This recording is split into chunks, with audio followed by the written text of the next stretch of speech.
Today we're going to revisit the 3 worst models that we reviewed this year, explaining why they failed for us, and giving suggestions of similar strollers that we'd recommend looking at instead, just in case you've been lured by advertisers or paid reviews into considering these models in the first place.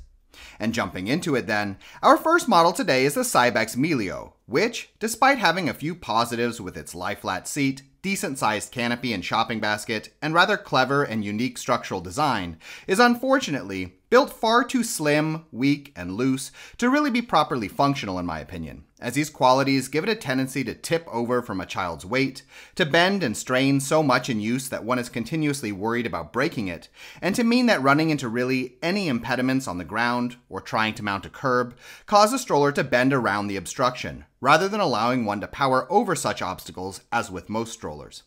In addition, Cybex's attempt to build the model even lighter than an average ultra-compact, despite being twice the size, also means that the Emilio is highly unlikely to hold up in the long run, at least if it's actually used to the same degree that one normally purchases a stroller of this size for. If you're currently looking at the Emilio, my guess is that it has a lot to do with the model's small size and reversible seat, and in that case, my recommendations would be to consider the Cybex Mios instead, the Jules Hub Plus, or even the Nuna TRVL or Nuna TRVL Next. Or, if the model's lightweight and cheaper price are more important aspects of what seems appealing with the Emilio, then I'd recommend foregoing the reversible seat and getting an ultra compact, such as the UPPAbaby Minu, the Baby Zen Yo-Yo, or the Boogaboo Butterfly for example.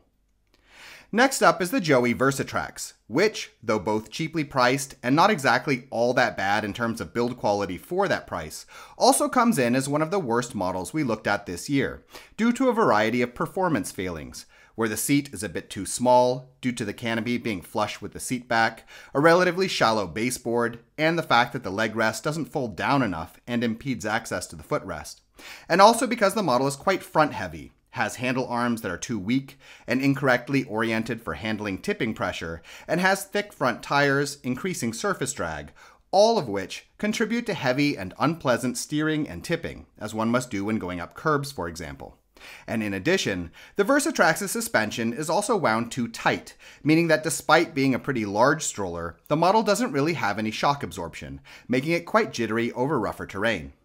If you're looking at the Versatrax, my guess is that it has a lot to do with the relatively low price, where the model is often sold as part of a combo offer with a car seat and/or bassinet. And in this case, I just want to point out that, while getting a safe car seat is of course important, both of these newborn items are things you'll only be using for around the first 6 months, while the stroller itself, with the seat, is something you'll be using for up to 4 years, meaning in my opinion, that getting a second-hand bassinet, a soft bag, or a lie-flat car seat for example, are smarter alternatives to save cash than skimping on the stroller itself. Models of similar size that I'd recommend instead of the Versatrax would firstly be the UPPAbaby Cruise V2 if you need that reversible seat, or if that lower price is absolutely non-negotiable, then you could also go for the Baby Jogger City Mini GT2, with both models being more robust, having bigger seats, and better terrain capability than the Versatrax.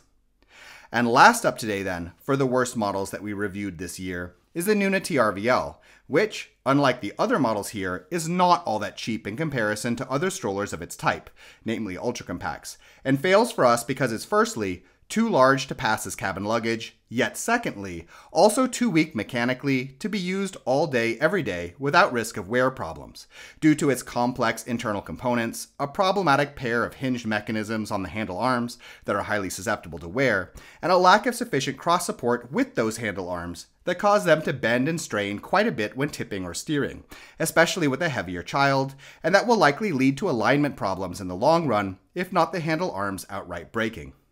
If you're looking at the TRVL, then I'd guess that the reason is either the wide amount of advertising that accompanied the release of this model, or the model's fancy autofold. And in case it's the second, then I would instead aim you towards the Leclerc Influencer that also has this sort of fold, but which is simultaneously built a lot sturdier, has a longer seat back and better leg rest, and will fit as cabin luggage, provided that you remove the rear wheels. Or, if you're just looking for a decent ultra compact altogether and can forego the autofold, then the truth is that there are a ton of good models out there, both for the same price as the TRVL and cheaper, and I've linked a video detailing several of them, along with the full reviews for all of these models, in case you want to know more about them, in the description.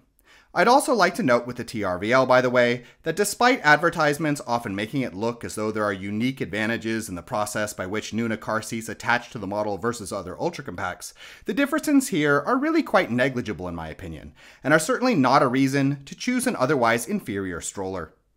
In any case, we hope you found this video interesting, and if you did, please subscribe, as this sort of support helps us to continue making videos in the future. If you're currently shopping for a stroller, we have a buyer's guide on our Patreon page which lists a wide range of models that we recommend, with a lot of technical and lifestyle related information. You can find it by following the link in the description as well. Thank you.